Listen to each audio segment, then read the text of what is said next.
great honour and great fanfare given to mothers, and rightly so. But it is a shame in our society that Father's Day is not as significant, and it passes by. And maybe because men don't make much of a fuss about these sorts of things, we kind of, pretty simple to please. But I thought, being a church, it would be fitting to honour and place honour upon the role of the father, because I know that it is a significant role.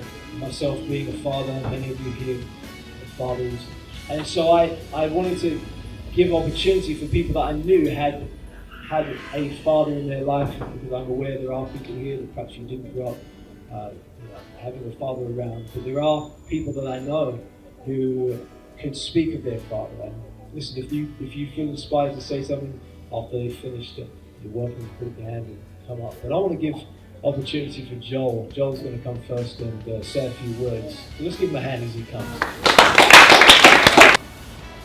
My family background is from Trinidad and Tobago, and many people have heroes. They got Superman, Batman. Well, my hero was my dad. Well, really, I didn't have much television when I was younger anyway, so that's why. But the reason why I say that, because from a very young age, it was just, I had my mom, but I wasn't living with my mom. So it was me, my grandfather, my dad, and my eldest cousin. So 4 men in the house. So for me personally, have been around women and those kind of things wasn't a usual thing. Only my grandmother on my mom's side. And growing up, I was speaking to my dad yesterday, and he was sharing with me certain things that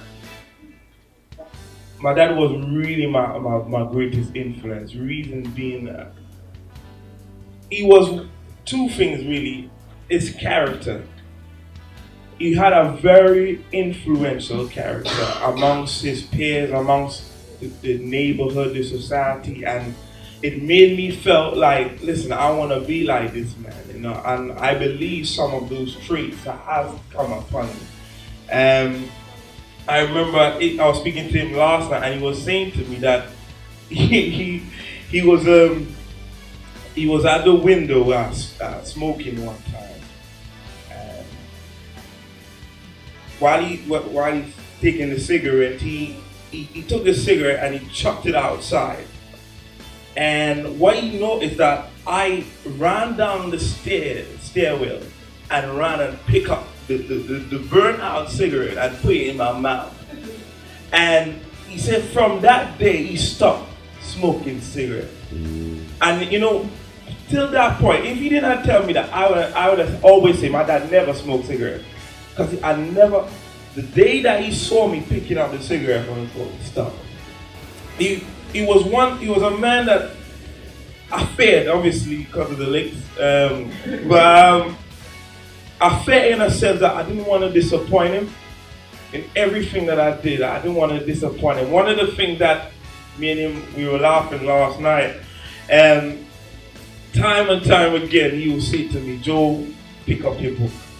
I'm very playful, and I forget book, and at time and time again, he will come, he will sit down with me, I'll be crying to pick up my book, crying to do my math, crying to do my English, crying to do everything. But anything with sports, activity, I'm on it, I'm going everywhere. And my dad would time and time again, and I remember in Trinidad, you got report cards, and every year, out of 32 children, I used to come in the middle, probably 16, 15, and year after year I'm bringing the same results, and he was, he expressed his disappointment in me, like, you can do better, I didn't really want to disappoint him, but I remember this day, this was the turning point for me and with education as well, that I remember going to school, obviously encouraging me, sitting down with me, trying to get me to do my schoolwork, everything. I came 8th in the class. Out of everybody in the class, I came 8th. I actually made it in the top 10. and I brought my report card home. And when I gave him the report card, the expression on his face, that expression was like gold mine for me, because I said, I won every time. The next year I came fourth. The next year I was just doing good. And throughout my education, I was very good in school because of what the significance, the influence that my dad had. And even to this day, we still laugh, we still joke, and he has been one of my main blessings. But I just want to share this last story. I think this one is one of great significance. Before I became a Christian, a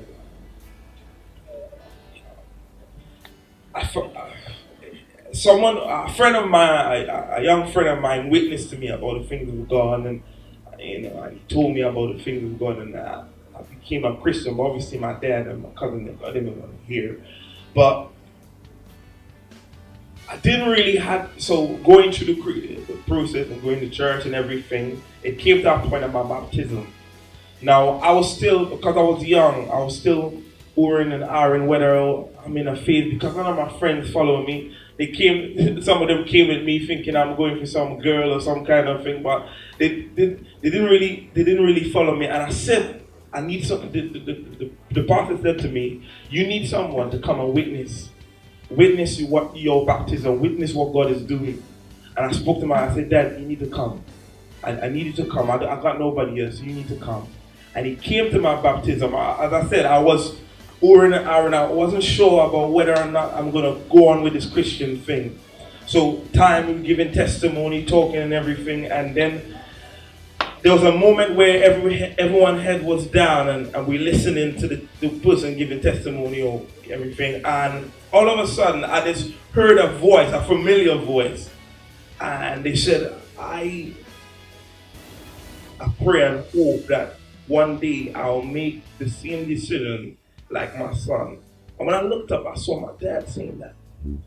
And if I needed any kind of confirmation of whether this Christianity was a true thing or whether it was a worthy thing to go, that was it.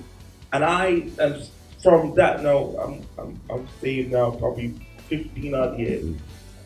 And I owe, even and God has been such a miraculous blessing. Even to this very day, now my dad is saved. You know what I mean? And just the relationship that me and he has right now is just top class, and I wouldn't change it for the world. Thank you. The way I would describe my dad in a nutshell is a gentleman of complete integrity. So obviously to let anyone here that obviously doesn't know, my dad passed away when I was 17. I'm also 28 now, so over 10 years ago. And just to explain a bit about our family, my dad stayed at home, obviously, and raised us. My mum went to work. That's the way they kind of set it up for a number of reasons. So obviously he was always at home. He literally did. He raised us. And looking back, when I thought about what I wanted to say about him was just his obviously again his character. And one thing he said to me, I never forget. He goes, Hannah, you can tell me anything. Nothing will shock me. You can talk to me about anything. And he was really open. He taught us what it meant to love one another. We come from a family of 4 children, so I've got 2 brothers, 1 sister, and we're a really close family, really tight knit family. And that's all really down to him, because as we know, the father should really be the head of the house, and he was that. He the way that he loved my mother, the way that he cared for us, it was second to none. He was really, the best example, for myself. And I remember, obviously growing up, I was a bit cheeky, and I used to say to him, Daddy, why do I always get smacked? Why am I always getting smacked? Because honey, you don't listen. So, but in that, lecture after lecture, he would sit down, I'd sit on the end of his bed, he'd be lying on the bed there, and he'd be, talking to me, lecturing me, he goes, Hannah, you have to listen, and every conversation I thought it was going in one ear out the other. But what I realised is now that obviously he's not here, those lectures, those words, everything that he said is who I am today, and is the decisions I'm making today are all, I'm drawing on those things. And one thing I said to my mum when he passed away was that he's not finished raising me. And in the 17 years that he did, the investment that he put in, I'm able to vouch for that now. He affected, what career I wanted to do. I wanted to be a doctor. Obviously, that didn't work out. He affected the man I chose to marry. He affected even the way I raise my children now. He affected obviously my view on education, and also my self-esteem. That for me to be able to stand up for myself, for me to be able to speak my mind. He said, Hannah, you can do anything that you want. You can be whatever you want. You can aspire to be what you want. And that respect as a young girl growing up, that respect for myself, and how a lady should, carry herself, how, all these things, what a young girl should expect and should want, to find in a man that, she chooses to be with. And I remember one funny story. So what it was, we all had chores to do in the family. So my parents would go out shopping, and we were a bit older, obviously. So my job was the kitchen. And again, I said, why do I do the kitchen? It's so big. And he goes, Hannah, yeah, you do it because you do a good job. So I was like, okay. So what he would do is, they go out shopping, we'd all have our rooms to do, we'd tidy up. And then he'd come back and he'd fill the back of the TV to check that it was cold. So obviously realised that, we hadn't been watching TV. And once we worked out to watch at the beginning and then time it, he took the aerial out, so just static. So, these, the memories that I have, he was such he was always there. He was always there. He was, though he obviously disciplined us. Obviously I got a few smacks, a few slippers, a few spoons, but he said, Hannah, I do it because I love you. And again, one thing I used to speak to Lafferty about was that I couldn't understand how he could smack us and be so angry with us, and because it was really about the respect. You got to respect your elders, you respect your parents. You love your parents. But then he would love us just as hard, and I never ever felt, because my dad loves me, my dad loves me, he smacks me. He loved as hard as he disciplined. And one important thing I look back on now is my dad affected the way I view God. The way I view God is exactly connected to how it was with my dad. And though some may not have had dads or had that relationship with their dad, what I realized was that God gives us another chance to start afresh when He gives us our own children. And He gives us that chance to be the father and to show all that God intends to be a father. And one thing that I found Billy Graham said, a good father is the most unsung, unpraised, unnoticed asset to society. And my father was really the best asset of my life.